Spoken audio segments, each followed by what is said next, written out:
You have been lied to, not by your enemies, not by the system, by yourself. You believe winning requires competing, that success is a war, that the path to the top runs directly through the person blocking it. This belief has already cost you years. The people who built empires, changed civilizations, created things that outlasted them by centuries. They were not competing with anyone. They had exited the game entirely. And the moment they did, something extraordinary happened. The competition became irrelevant. In 1612, a man walked into the most important duel of his life carrying no sword. His opponent had two. He won in seconds. His name was Miyamoto Musashi, and he never fought again, not because he was afraid, because he had understood something the entire world of competition had missed. Winning and competing are not the same thing. They never were. Welcome to Silent Mind Academy. Look at your life right now. Look at what you are doing every single day. Look at the metrics you are measuring yourself against. The follower counts, the salary comparisons, the LinkedIn profiles you scroll through at midnight telling yourself you should be further along by now. Who built those metrics? Not you. You inherited them. You were handed a scoreboard at birth and told to play. And you played because everyone around you was playing, and not playing felt like losing before you even started. This is the competition trap. And it is the most elegant prison ever constructed because the prisoner builds it himself. The philosopher Arthur Schopenhauer watched ambitious men destroy themselves chasing what he called the opinion of others. And he identified something that should have been obvious but almost never is. When you compete, you hand the keys of your life to your opponent. Think about what that actually means. The moment your goal becomes better than him or ahead of her, your peace of mind is now entirely dependent on what another person does. If they improve, you must improve more. If they change direction, you must respond. If they attack, you must defend. You are no longer living your life. You are living a reaction to theirs, but here is what Schopenhauer did not say, and what your competitor will never tell you. Competition is not just a prison. It is a product. Every platform you use, every ranking system, every metric that tells you where you stand relative to everyone else. These are not neutral measurements. They are engineered addictions, designed to keep you inside a game that somebody else profits from, while you exhaust yourself fighting people who are just as trapped as you are. A competing mind is a predictable mind. A predictable mind is a profitable mind. You are not competing because competition serves you. You are competing because you have never been shown the door. Musashi found the door at 29, after 63 duels, after 63 victories. He looked at his life and saw a man who had become the best in the world at a game that was slowly consuming him. And he walked away. Most people think walking away from competition means giving up, retreating, admitting defeat. They are wrong. And the cost of that misunderstanding is everything. Musashi did not walk away from ambition. He walked away from borrowed ambition. He walked away from a game whose rules had been written by someone else and towards something that had never existed before. A game with no opponents because no one else was playing it.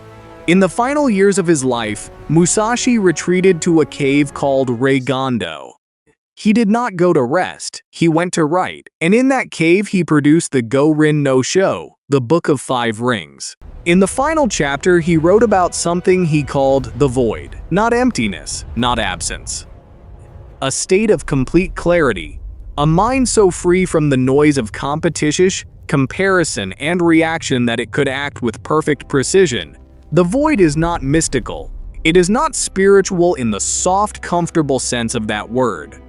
It is the most ruthless competitive advantage in existence, because a mind operating from the void cannot be gamed, cannot be provoked, cannot be distracted, cannot be read. You cannot defeat what you cannot predict. And you cannot predict a man who has stopped playing your game, When Musashi walked into that duel carrying a wooden sword carved from a boat oar, he was not being reckless, he was being surgical. His opponent, Sasaki Kojiro, was famous for a technique called the swallow cut, a stroke so fast it could cut a bird from the air. Sasaki's entire identity, his confidence, his psychological state, all of it depended on the moment he drew his sword. So Musashi arrived 3 hours late. He made Sasaki stand in the sun, burning with fury, while the crowd whispered that Musashi had lost his nerve. When Musashi finally appeared, calm, unhurried, holding a piece of carved wood, Sasaki exploded with rage. He drew immediately. He made his famous cut. And Musashi, who had spent 3 hours calculating exactly this moment, struck once. It was over. Sasaki had brought every weapon he had. Musashi had brought a different game entirely. This is the void strategy. Not the absence of power, the presence of a completely different kind of power. One your opponent cannot see, cannot counter, and cannot understand until it is already too late. In 2005, 2 researchers studied over 150 years of business history. They wanted to know what separated companies that created lasting wealth from companies that simply survived. Their finding was almost insultingly simple. The companies that won almost never competed directly with anyone. They found what the researchers called blue oceans, uncontested space, territory where no one else was playing, where the rules had not yet been written, where winning did not require defeating anyone, because there was no one to defeat. The companies that competed, that fought for the same customers, the same territory, the same metrics, they called red oceans. Red because the water was bloody, everyone fighting for the same shrinking pool, grinding themselves to dust over a fraction of territory that was getting smaller every year. Here is the brutal truth that the researchers found. Almost all business advice, almost all career coaching, almost all conventional wisdom about success is about how to win in red oceans, how to compete better, how to be faster, cheaper, smarter than the person next to you. None of it asks the real question, why are you in that ocean at all? Look at your own life. Look at where you are spending your energy. Are you fighting for territory that someone else defined as valuable? Are you measuring yourself against metrics that someone else invented? Are you exhausting yourself trying to be better at a game that someone else designed? Then you are in a red ocean. And no matter how good you get, the ocean will keep getting redder. Because everyone else is getting better too. And the only winners in a red ocean are the people who profit from the fighting. The philosopher Simone Weil understood this without ever reading a business book. She spent her life refusing every category anyone tried to place her in. Not quite philosopher, not quite mystic, not quite political activist. She existed in a space with no name, which meant she had no competitors. Because you cannot compete with someone who is doing something that has never been done before. You cannot win a race that no one else is running. That is not a metaphor. That is the most precise description of what winning actually looks like. History remembers Thomas Edison as a genius, and he was a relentless, brilliant, ferociously competitive genius who held over 1,000 patents and built one of the most powerful companies in American history. But history has quietly forgotten something. Edison lost, not immediately, not visibly, but with a completeness that took decades to fully reveal itself. In the 1880s, Edison was at the peak of his power. He had invented the phonograph, the practical light bulb, the motion picture camera. He had built an empire on direct current electricity, DC, and he was defending that empire with everything he had against a young, strange, almost incomprehensibly brilliant immigrant engineer named Nikola Tesla. Tesla had discovered something Edison refused to accept. Alternating current, AC, was superior to direct current in almost every measurable way. It could travel further, it was cheaper to transmit, it was more efficient at scale. Edison knew this. He was too intelligent not to know it, but he had too much invested in direct current to admit it. His entire empire, his reputation, his patents, his financial backing was built on DC. So instead of pivoting, instead of following the better technology, Edison did something that should be a warning to every ambitious person alive. He competed. He launched what historians now call the War of Currents. He publicly electrocuted animals with AC current to demonstrate its danger. He lobbied against Tesla's patents. He used his considerable political influence to block AC adoption. He spent years and enormous resources fighting to make the world conform to his existing position rather than adapting to a better reality. He lost everything he fought for. AC became the global standard. Tesla's technology powered the 20th century. And here is the part that should stop you cold. Edison was not stupid. He was not lazy. He was not lacking in talent or effort or ambition or resources. He lost because he was competing. Because he had so much identity invested in winning the existing game that he could not see or could not admit that the game itself had already changed. Tesla, meanwhile, was not competing with Edison. Tesla was barely aware of Edison as an obstacle. Tesla was operating from a completely different place. A place of pure obsession with what electricity could become, with no ego attached to what it currently was. Tesla lost the business war. Edison's company survived. But Tesla won the only war that matters, the war of what actually works, what actually lasts, what actually changes the world. Your Edison moment is coming.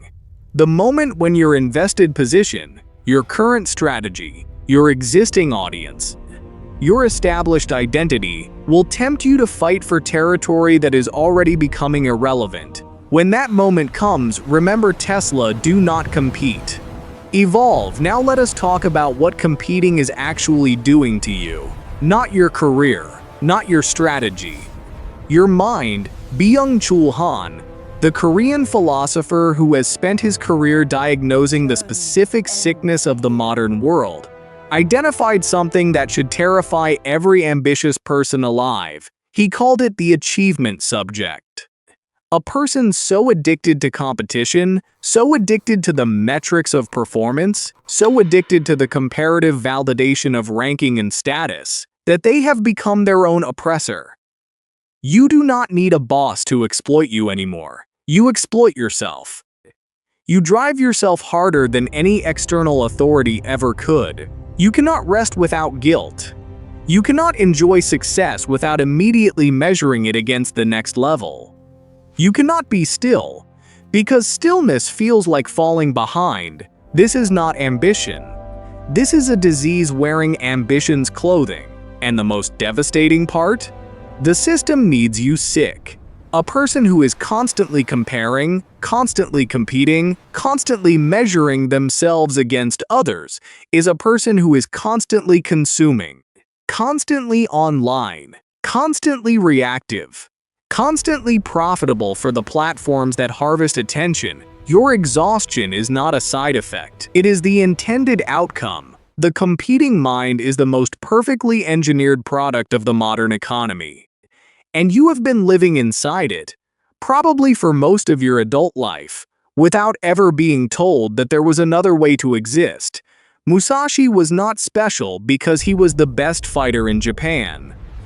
He was special because he was the only person in Japan who understood that being the best fighter in Japan was a cage. 2,500 years before Musashi, a Chinese philosopher named Lao Tzu was describing the same principle in the language of water. He called it Wu Wei, effortless action, not passivity, not laziness, something far more precise. The art of acting in perfect alignment with your own nature, without force, without resistance, without the exhausting friction of fighting against the grain of the world. Lao Tzu wrote, "The supreme good is like water. Water benefits all things and does not compete." Read that again. Water does not compete. Water does not fight the rock. Water does not argue with the mountain. Water simply finds the path that the rock and the mountain have not yet claimed. And it moves there, quietly, persistently, without drama. And given enough time, water carves canyons through solid stone. This is Wu Wei applied to human ambition.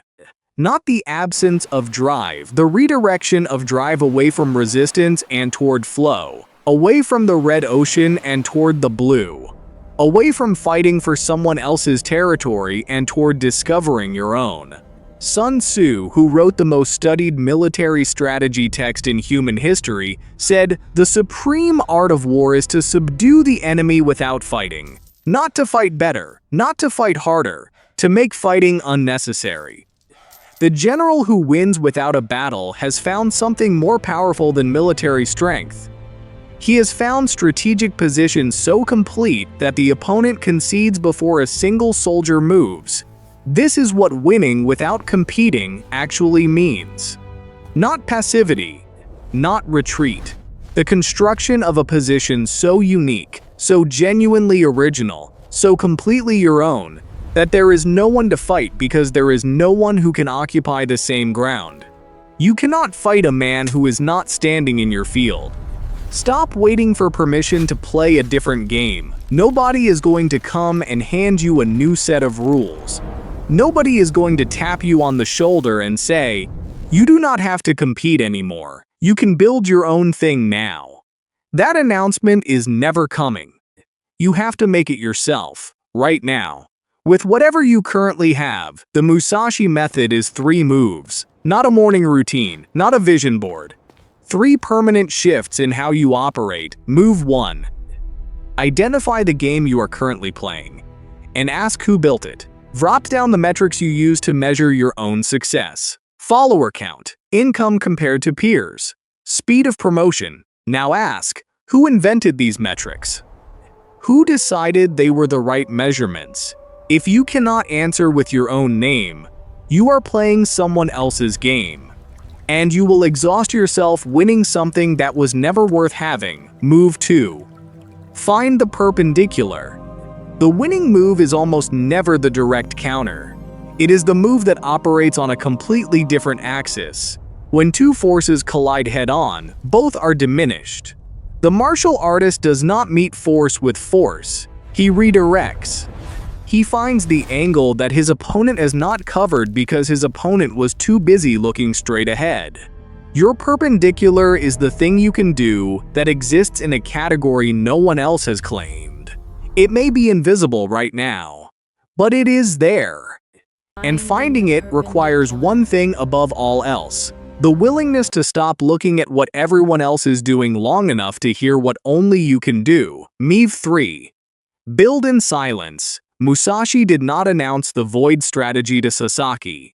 The moment you reveal your perpendicular, the moment you bring it into the red ocean of comparison and competition, it becomes vulnerable.